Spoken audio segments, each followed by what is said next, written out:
बधाई देंगे, you have to congratulate. उन्होंने पीएचडी अभी कंप्लीट किया है भंते जी ने। तो वो मेरे को सोशल मीडिया के माध्यम से हम आपस में जैसे पता चलता रहता है, तो ये भंते जी का अभी पीएचडी हो गया। तो डॉक्टर ह्यून चंद्रन, नाम याद रखिए, ह्यून एचीवमेंट चंद्रन, चंद्रन तो याद रहेगी, चंद्रन। तो ऐसा भंते जी का कंबोडिया से बेसिकली है। अब पता नहीं कौन सा सिटी वगैरह थोड़ा मुश्किल है हम लोगों को, जानते हुए भी मुश्किल है। हाँ जानते हुए मुश्किल है। तो ऐसा हमारा मुलाकात रहे। बीच बीच में हम लोग क्या, चंद्रसेन जी को आप जानते हैं, जो यहाँ पर उपासक हैं। चंद्रसेन जी भंते ज्ञान रतन महाथेरो भंडारा के रहने वाले थे। खानपुर में जो बुद्ध विहार है, तो वहाँ पर उनका निवास था और वो श्रीलंका से अटैच रहे।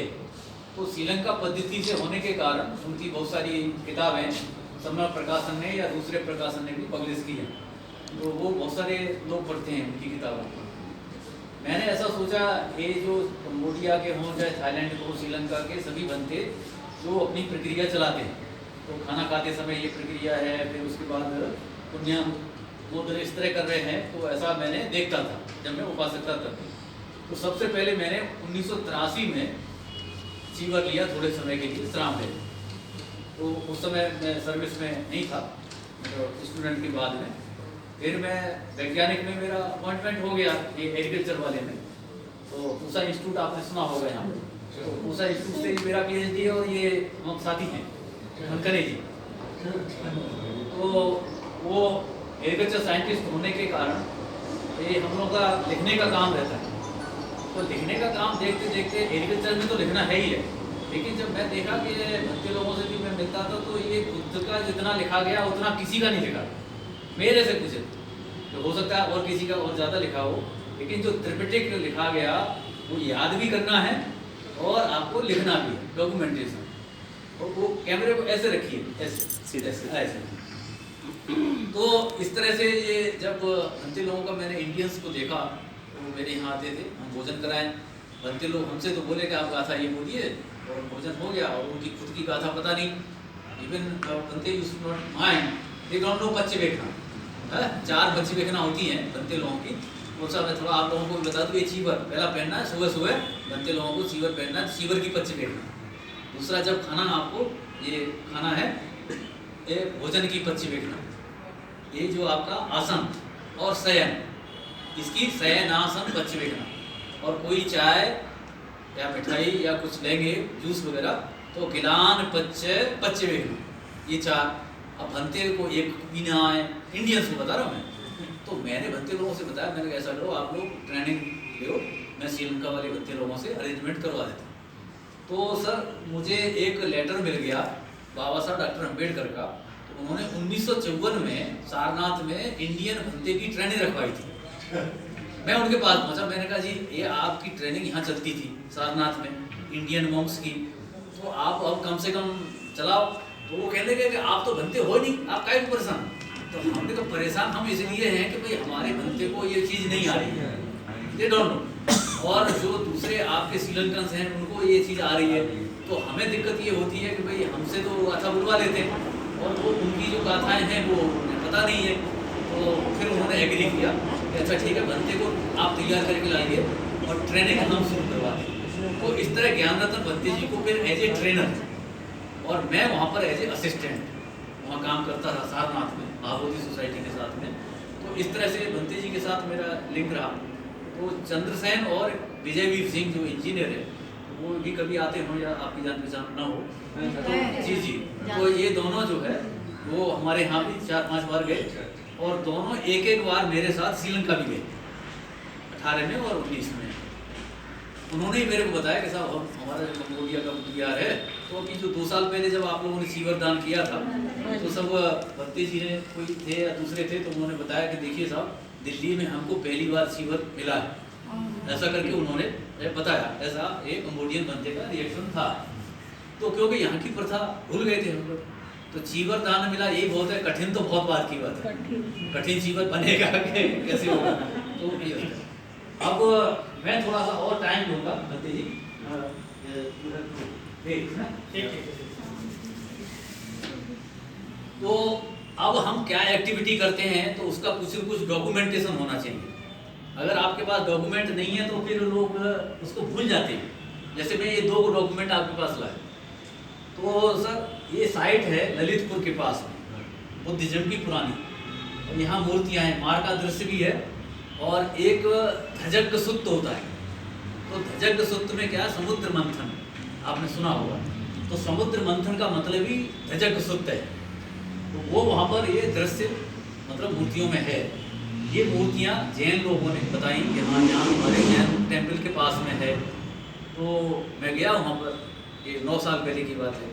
मैंने उनसे पूछा भाई ये क्या है, कैसे है, तो उन्होंने कहा ठीक है आप कुछ काम कीजिए। तो उनका पर्पज़ था कि ये बुद्धिस्ट लोग आएंगे जाएंगे तो हमारा टूरिज्म का बिजनेस बढ़ेगा, खाना है, ट्रेवलिंग है, तो इस तरह से उन्होंने ऐसा मन बनाया, ये हाईलाइट हुआ।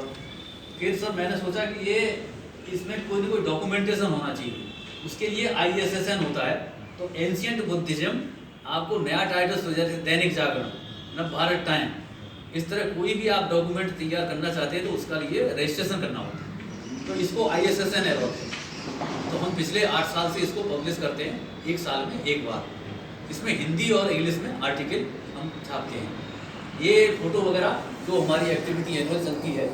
और साथ में फिर हमने ऐसा किया कि भाई लोगों से रिक्वेस्ट किया, तो उसमें सबसे पहला नाम ये डॉक्टर ये PJ खनकने, तो इन्होंने तैयार किया इस बार कि भाई ठीक है हम जनवरी का महीना स्पॉन्सर करेंगे। तो मैंने सब लोगों से ये कहा भाई 1-1 महीने का स्पॉन्सर कीजिए, जो भी कॉस्ट इसमें आए। कई लोगों ने आश्वासन दे देते, फिर कहते अच्छा ठीक है अब तो छपी गया, अब क्या करना तो अब क्या करें भाई, प्रेस वाला तो पैसे ले लेता है। तो कई लोग इस तरह के भी हैं, लेकिन इसमें ज़्यादातर हर महीने जो एक्टिविटी हमारी रहती है तो इस तरह से हमने जोड़ने का ये किया। तो इसमें कुछ और दूसरे टाउन्स के लोग भी हैं, तो जो हमारे आसपास वाले हैं वो तो हैं ही हैं। तो इसीलिए ये कैलेंडर हम लेके आए कि भाई आपके पास लेके चलें। और ये क्या है, फर्स्ट स्पॉन्सर वाले नई साल में, तो ये खनकने जी के पास हमने इसे आज कार्यक्रम के लिए मैंने बोला, मैंने कहा मैं वहीं आके देता हूँ आपको ये कैलेंडर, तो इसीलिए मैं ये लेके आया। तो ये एक तरह से हमारी एनुअल एक्टिविटी मान लीजिए। और जैसा इन्होंने बताया कि हम रिसर्च के लिए मान लो लिखते हैं, तो रिसर्च के लिए जो लिखते हैं वो तो है ही है। जब वो बुद्धिज्म में लिखना है, मेडिटेशन में लिखना है, या जो आपका कॉन्शियसनेस, तो मेडिटेशन करोगे तो आपको कॉन्शियसनेस रखना है, और कॉन्शियसनेस का मतलब क्या है, न्यूरोलॉजी, ऐसी मान लीजिए। तो वो धीरे धीरे रिसर्च पेपर फिर मैंने तैयार किए, और कई सारे जो अमेरिकन जर्नल्स हैं सब ये वेस्टर्न वाले, वो बड़ा हाई मतलब पैसा मांगते। वो कहते $700 आप दीजिए तो इसका आपका पेपर छपेगा। अरे हम पैसा यूज ही नहीं करते। मैं फॉरेस्ट मोनास्ट्री में था वहाँ, तो 3.5 महीने मेरे पास कोई पैसा नहीं था, ऐसे मान लीजिए आप। जैसे खाना और रहना वहाँ फ्री था। अनुराधापुर जाना था श्रीलंका में, तो अनुराधापुर जहाँ वहाँ से गए तो एक आदमी मेरे साथ गया, वो पैसा वो खर्च किया, ये बस का किराया आना जाना। कैंडी गए हम लोग, टूथ टेम्पल है वहाँ पर, तो टूथ रेलिक्स वाला, तो वहाँ भी वही पैसा उन्होंने मतलब वो यूज़ करते थे, हम पैसा यूज़ नहीं करते थे, और नंगे पैर रहते थे 3.5 महीने। तो ऐसा करके मैंने फॉरेस्ट मोनास्ट्री का देखा।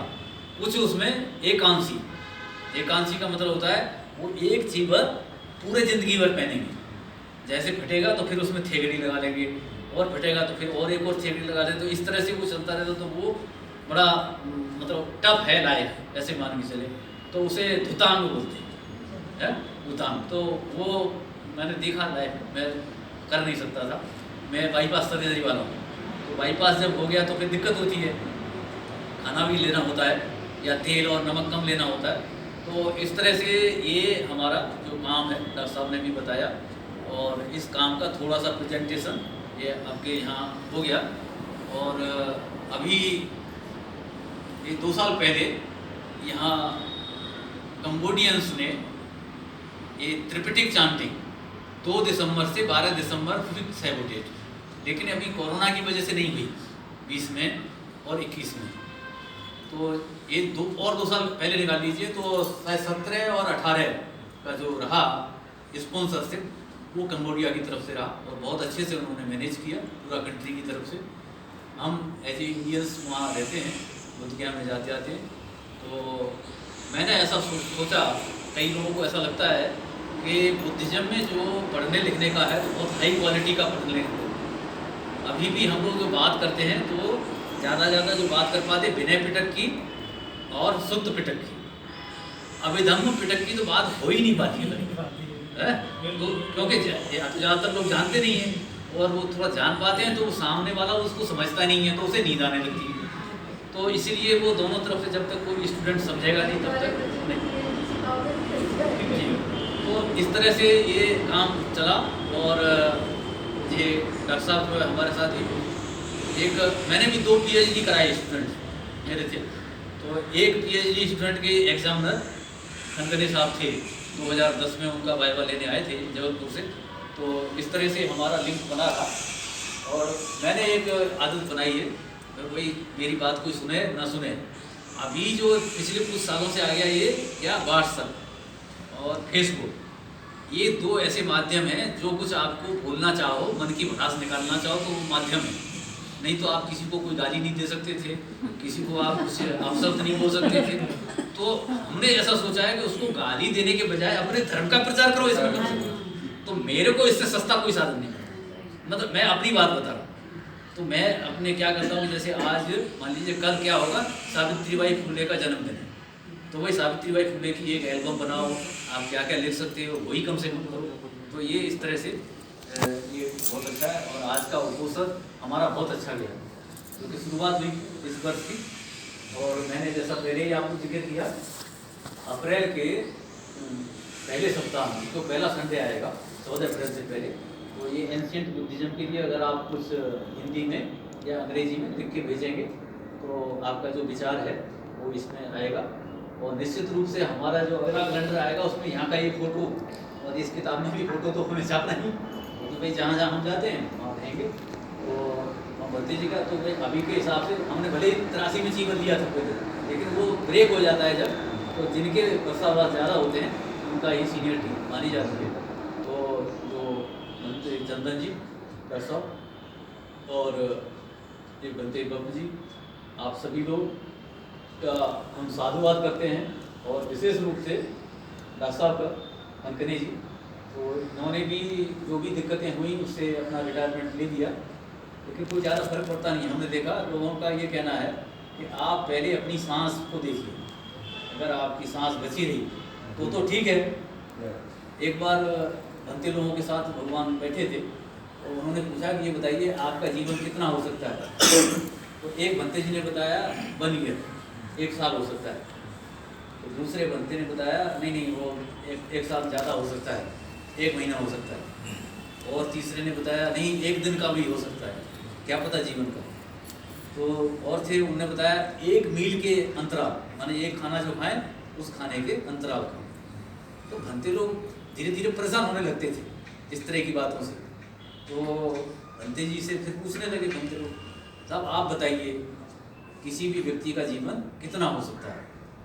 बनते जी ने बताया that your life is equivalent to 1 breath, आपका जो जीवन है वो 1 सांस के बराबर है। जो अगली सांस चल रही है वही आप मान के चलिए।